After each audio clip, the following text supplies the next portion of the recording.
नमस्कार सभी को।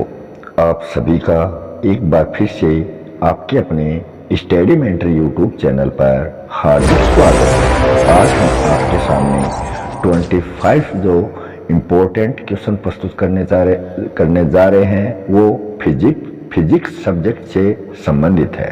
ये क्वेश्चन कंपटीशन एग्जाम में बार बार रिपीट होते रहते हैं। इन 25 क्वेश्चनों में आपके लगभग 100 क्वेश्चन तैयार हो जाएंगे। अगर आप वीडियो पर नए हैं तो चैनल को सब्सक्राइब जरूर करें ताकि आपको इससे बढ़कर और भी वीडियो प्राप्त हो सके। और वीडियो अच्छा लगे तो वीडियो को लाइक करें और अपने दोस्तों के साथ शेयर करना ना भूलें। इससे पहले वाले वीडियो में हमने केमिस्ट्री और बायोलॉजी से संबंधित 25 महत्वपूर्ण क्वेश्चन आपके सामने प्रस्तुत कर दिए हैं। आज का पहला क्वेश्चन है, दूरी मापने की सबसे बड़ी इकाई कौन सी है? ऑप्शन ए इसमें आ जाएगा पारसेक, ऑप्शन बी है प्रकाश वर्ष, ऑप्शन सी है हाइड्रोमीटर और ऑप्शन डी है नेफोस्कोप। तो आपको बताना है दूरी मापने की सबसे बड़ी इकाई। तो इसका जो राइट ऑप्शन हो जाएगा वो हो जाएगा ऑप्शन ए। पारसेक जो है वो दूरी मापने की सबसे बड़ी इकाई मानी जाती है। प्रकाश वर्ष जो है वो दूरी का मात्रक माना जाता है और हाइड्रोमीटर अपेक्षित घनत्व का मापन होता है इससे, और नेफोस्कोप जो है वो बादलों की दिशा और गति का मापन करता है।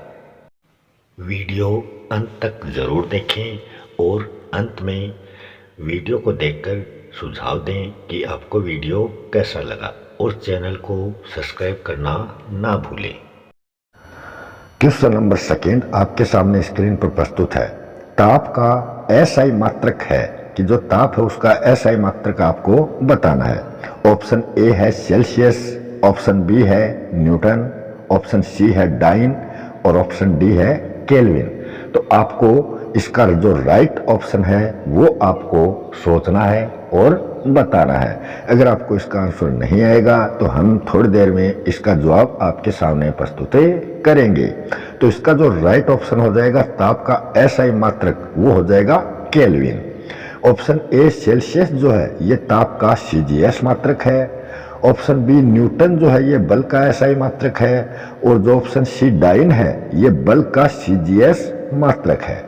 तो इस एक ही क्वेश्चन में आपके 4 क्वेश्चन कंप्लीट हो चुके हैं।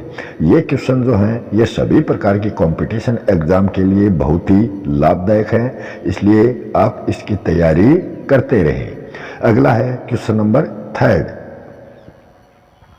गुरुत्वीय त्वरण मतलब जी का मान जो है वो शून्य कहां पर होता है ये आपको बताना है।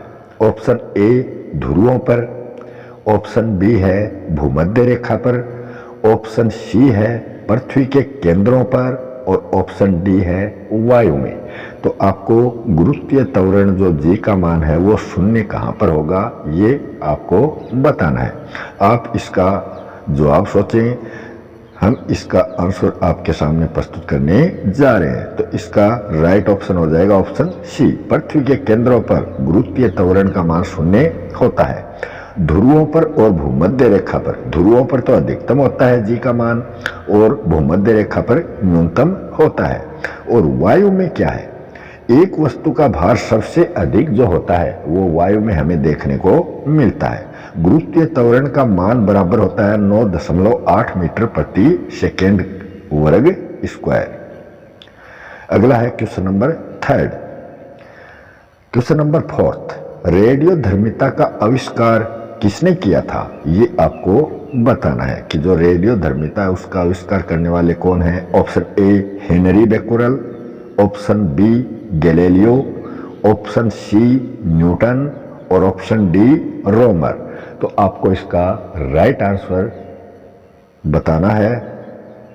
हम इसका राइट आंसर आपको बता रहे हैं। ऑप्शन ए जो है ये इसका राइट आंसर हो जाएगा, हेनरी बेक्यूरेल।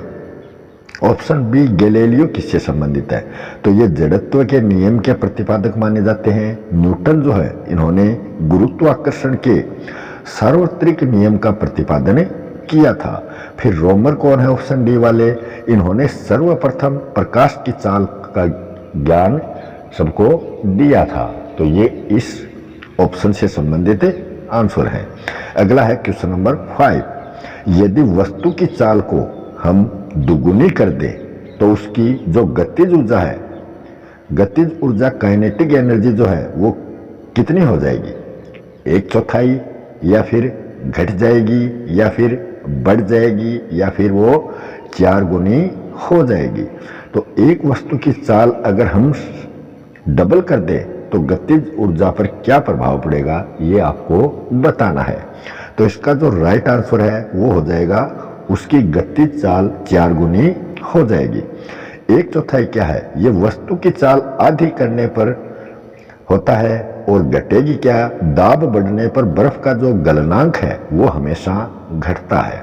बढ़ेगा क्या, रेफ्रिजरेटर जो फ्रिज होता है उसका दरवाजा खोलने पर कमरे का जो तापमान है वो हमेशा बढ़ जाता है, क्योंकि फ्रिज जो है वो वस्तुओं को ठंडा रखने में काम आता है।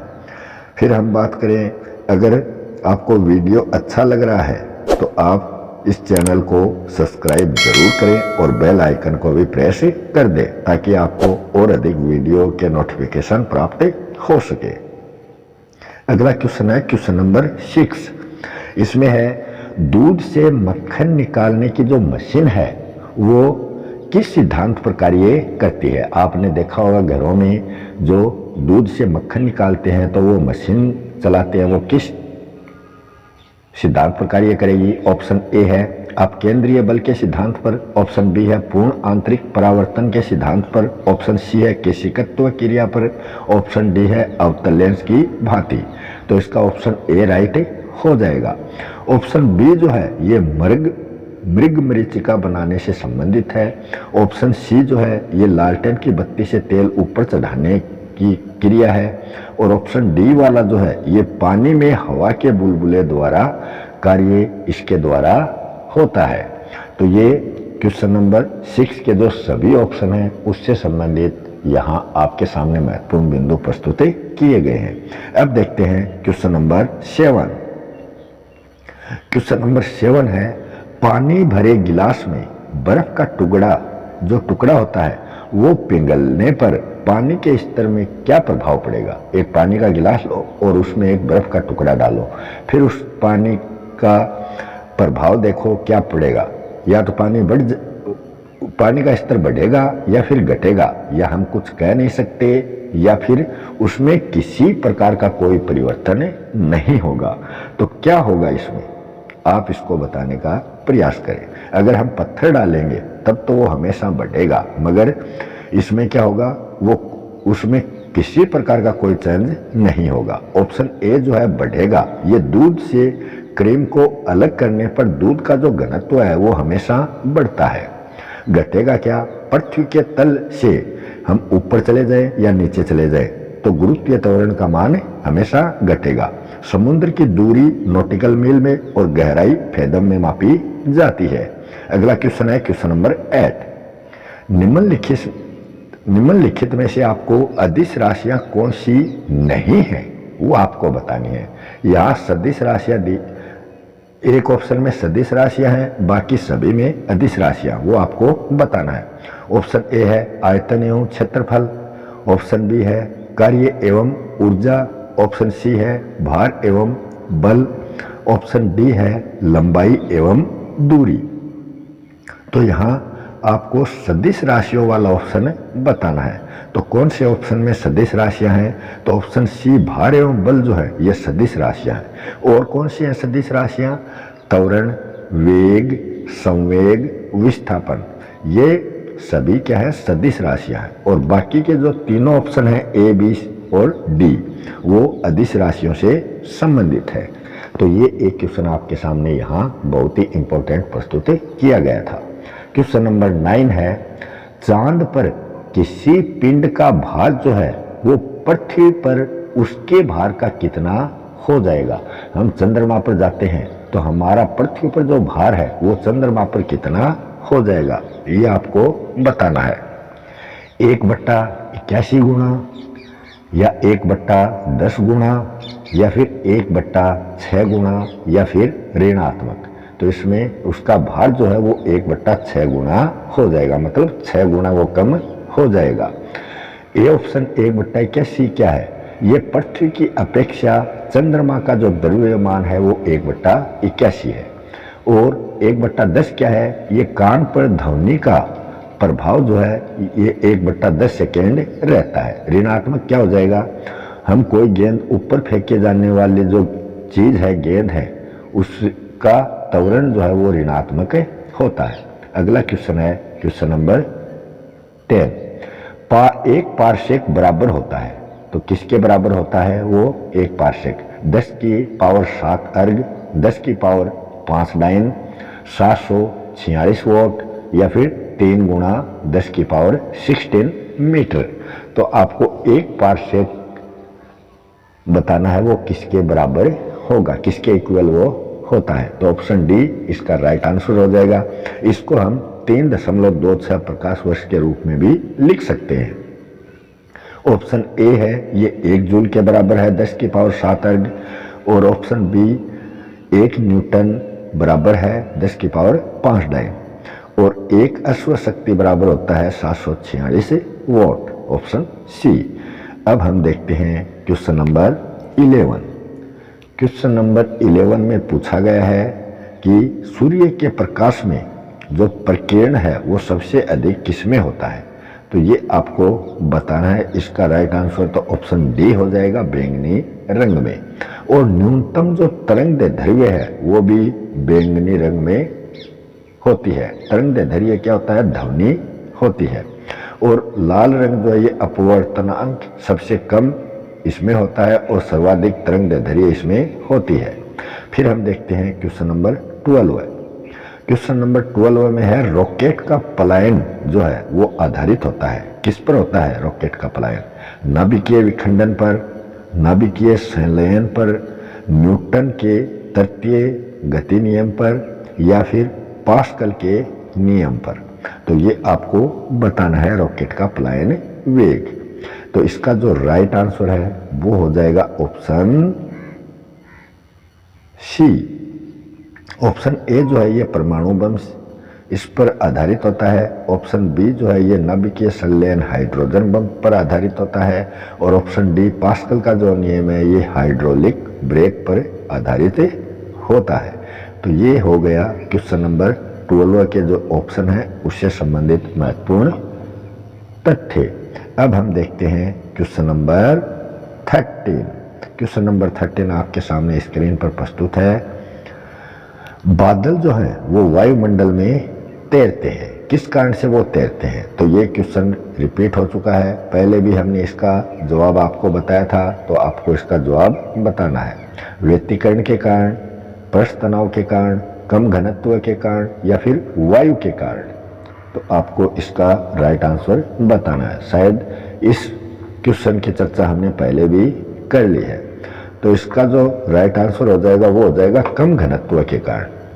व्यतिकरण के कारण क्या होता है? साबुन का बुलबुला रंगीन दिखाई देता है। पृष्ठ तनाव के कारण क्या होता है? वर्षा की बूंदें हमें गोल गोल दिखाई देती है जो धरती पर गिरती हैं। वायु के कारण क्या होता है? एक वस्तु का अधिकतम जो भार है वो हमने देखा है वायु में होता है, वायु में पाया जाता है। तो इसकी भी चर्चा हमने पहले कर ली थी। अब देखते हैं question number 14। Question number 14 screen पर आ गया है कि विद्युत बल्ब का जो फिलामेंट है वो किस चीज का बना होता है? ये आपको बताना। आप घरों में विद्युत बल्ब जलाते हैं तो उसका फिलामेंट बताना है किस चीज का बना होता है? नाइक्रोम का, नरम लोहे का, टंगस्टन का, या फिर इस्पात का। आजकल तो वो एलईडी बल्ब है, मगर जो पहले वाले बल्ब आते थे, जो गोल बल्ब आते थे, उसकी बात यहाँ हो रही है। तो वो होता था टंगस्टन का बना हुआ। ऑप्शन ए नाइक्रोम जो है, ये जो हीटर अपन घरों में काम में लेते हैं तो उसका जो तार है वो नाइक्रोम का बना होता है। नरम लोहे ट्रांसफार्मर जो आप देखते हैं लाइट के, वो उसका क्रोड जो है वो नरम लोहे से बना होता है। अस्थायी चुंबक भी नरम लोहे से निर्मित होता है। इस्पात से स्थायी चुंबक बनाए जाते हैं। अब देखते हैं क्वेश्चन नंबर 15। क्वेश्चन नंबर 15 है गुरुत्वीय बल कहलाता है। तो गुरुत्वीय बल क्या कहलाता है वो आपको बताना है। तो द्रव्यमान गुणा त्वरण गुरुत्वीय बल होता है, या फिर द्रव्यमान गुणा वेग होता है, या फिर बल गुणा समयांतराल होता है, या फिर द्रव्यमान गुणा गुरुत्वीय त्वरण होता है। तो इसमें कौन सा ऑप्शन गुरुत्वीय बल से संबंधित है वो आपको बताना है। तो इसका राइट आंसर हो जाएगा ऑप्शन डी। द्रव्यमान को हम m के रूप में प्रकट करते हैं, मास और गुरुत्वीय त्वरण g के रूप में प्रकट करते हैं, और गुरुत्वीय बल जो है वो w के रूप में प्रकट करते हैं। ऑप्शन ए जो है ये बल से संबंधित है, बल को f के रूप में प्रकट करते हैं, और इसका m गुणा a त्वरण गुणा द्रव्यमान गुणा त्वरण। ऑप्शन बी जो है वो संवेग से संबंधित है, और ऑप्शन सी जो है ये आवेग से संबंधित है जी। अब हम देखते हैं क्वेश्चन नंबर 16। क्वेश्चन नंबर 16 में न्यूटन की गति का प्रथम जो जड़त्व नियम का उदाहरण है वो कौन सा है।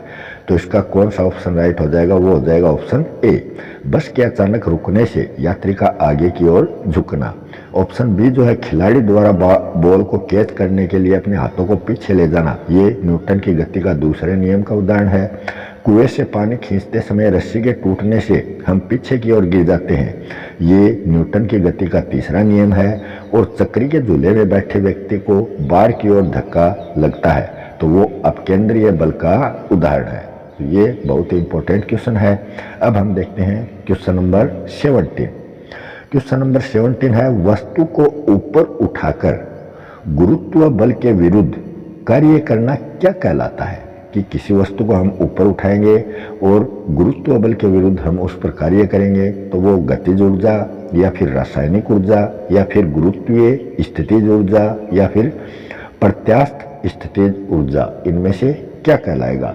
तो इसका जो राइट आंसर है वो हो जाएगा ऑप्शन सी। ऑप्शन ए गतिज ऊर्जा से संबंधित है, संवेग दुगुना तो गतिज ऊर्जा जो है वो 4 गुनी हो जाएगी। तो ये गतिज ऊर्जा के बारे में है। ऑप्शन बी रासायनिक ऊर्जा, पेट्रोल, मिट्टी का तेल, कोयला, डीजल के रूप में रासायनिक ऊर्जा संचित होती है। ऑप्शन डी जो है प्रत्यास्थ स्थितिज ऊर्जा, ये घड़ी में चाबी भरने पर स्प्रिंग के द्वारा वो कार्य करती है। अब हम देखते हैं नेक्स्ट क्वेश्चन। स्क्रीन पर आपके सामने प्रस्तुत है क्वेश्चन नंबर 18। अभिकेंद्रीय बल कहाँ पर लगता है। दो वस्तुओं के बीच लगने वाला आकर्षण बल होता है, या फिर वर्ताकार पथ में गतिमान वस्तु पर केंद्र की ओर लगता है, या फिर न्यूट्रॉन व प्रोटॉन के मध्य लगने वाला आकर्षण बल है, या फिर वर्ताकार पथ में गतिमान वस्तु पर बाहर की ओर ये लगता है। तो इसका जो राइट ऑप्शन हो जाएगा वो हो जाएगा ऑप्शन बी। ऑप्शन ए जो है वो गुरुत्वाकर्षण बल से संबंधित है। ऑप्शन सी जो है ये प्रबल बल से संबंधित है, और ऑप्शन डी जो है ये अपकेंद्रीय बल से संबंधित है, जो हमने पिछले क्वेश्चन में देखा था।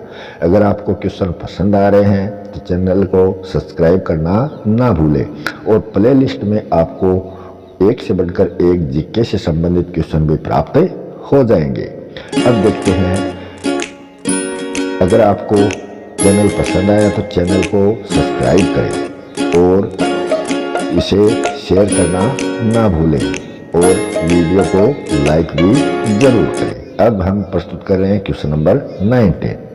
क्वेश्चन नंबर 19 है मशीनों में घर्षण को कम करने हेतु जिस संज्ञक का प्रयोग हम करते हैं तो वो किस में बदलेगा। लोटनी घर्षण जो है वो सर्पी घर्षण में बदल जाएगा, या फिर स्थैतिक घर्षण जो है वो सर्पी घर्षण में बदलेगा, या फिर स्थैतिक घर्षण लोटनी घर्षण में बदलेगा, या फिर सर्पी घर्षण लोटनी घर्षण में बदलेगा। तो इसका जो राइट आंसर है वो हो जाएगा ऑप्शन डी। ऑप्शन सी जो है ये किससे संबंधित है। बल का जो मान है वो क्रमशः सर्वाधिक स्थैतिक घर्षण में होता है, और सबसे कम जो है वो लोटनी घर्षण में होता है। फिर दो बिंदु और देख लेते हैं। दो वस्तुओं की गति में अवरोध घर्षण बल के कारण होता है। घर्षण बल सतह की प्रकृति पर निर्भर करता है। अब देखते हैं क्वेश्चन नंबर 20 आपके सामने स्क्रीन पर प्रस्तुत है। बांध के जल को नीचे गिराकर टरबाइन को घुमाना जो है वो किसका उदाहरण माना जाता है? ऑप्शन ए है विद्युत ऊर्जा का गतिज ऊर्जा में रूपांतरण। ऑप्शन बी है रासायनिक ऊर्जा का ऊष्मा ऊर्जा में रूपांतरण। ऑप्शन सी है स्थितिज ऊर्जा का गतिज ऊर्जा में रूपांतरण। और ऑप्शन डी है यांत्रिक ऊर्जा का ऊष्मा ऊर्जा में रूपांतरण। तो इसका जो राइट आंसर हो जाएगा वो हो जाएगा ऑप्शन सी। ऑप्शन ए जो है ये बिजली के पंखे और मिक्सी से संबंधित है। और ऑप्शन बी जो है ये किसी पदार्थ के विस्फोट से संबंधित है। और ऑप्शन डी जो है ये हाथों को रगड़ने पर यांत्रिक ऊर्जा ऊष्मा ऊर्जा में बदल जाएगी। तो ये सभी ऑप्शन कंप्लीट हो चुके हैं। अब हम देखते हैं नेक्स्ट क्वेश्चन स्क्रीन पर, क्वेश्चन नंबर 21। इसमें पूछा गया है यांत्रिक ऊर्जा को विद्युत ऊर्जा में बदलना ये किसका उदाहरण है? ऑप्शन ए है डायनमो का। ऑप्शन बी है विद्युत मोटर का। ऑप्शन सी है सोलर कुकर का। ऑप्शन डी है लालटेन का। तो इसका कौन सा आंसर होगा इस क्वेश्चन का?